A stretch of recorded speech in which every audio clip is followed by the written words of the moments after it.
and through Henry's tunnel. It was a very long way. His pistons were pounding and his axles were aching, but Thomas kept puffing. Chickens to market, sheep to the farm, children to school, Thomas panted. Thomas was getting more and more tired. He started to get confused. Sheep to market, children to the farm, chickens to school, yawned Thomas. When Thomas arrived at the market, he was very confused indeed.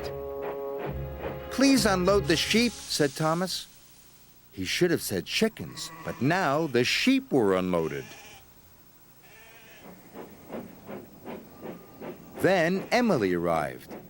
Emily could see that Thomas was tired. Would you like some help? Asked Emily. No, thank you, puffed Thomas. Tank engines don't need help. But Thomas did need help. He was worn out. At last the sheep were unloaded. Thomas puffed away.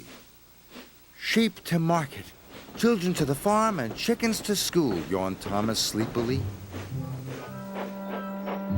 When Thomas got to the farm, he told the children that it was their stop. So all the children got off at Farmer McColl's. Thomas was terribly tired.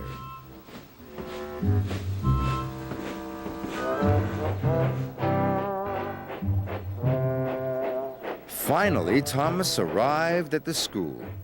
Only the chickens were left. So the chickens were unloaded.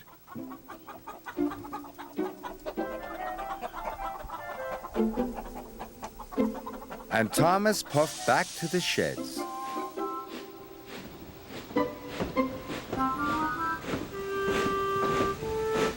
Sir Topham Hatt was in his office. He was getting lots of phone calls. The sheep had knocked over lots of market stalls. The children had seen all the farm animals.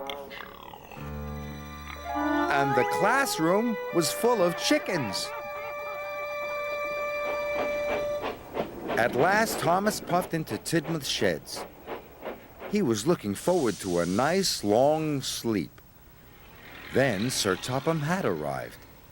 Thomas, you have caused confusion and delay, he said.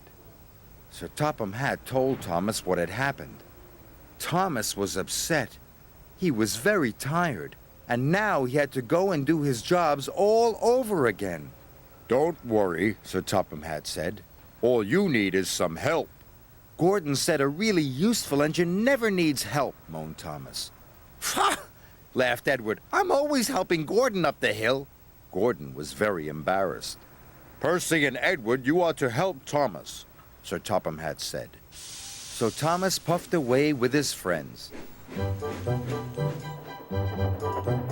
Percy took the sheep from the market to the farm.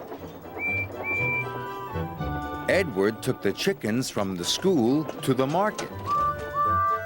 And Thomas collected the children. Sorry, Thomas puffed to the children. I didn't mean to take you to the wrong place.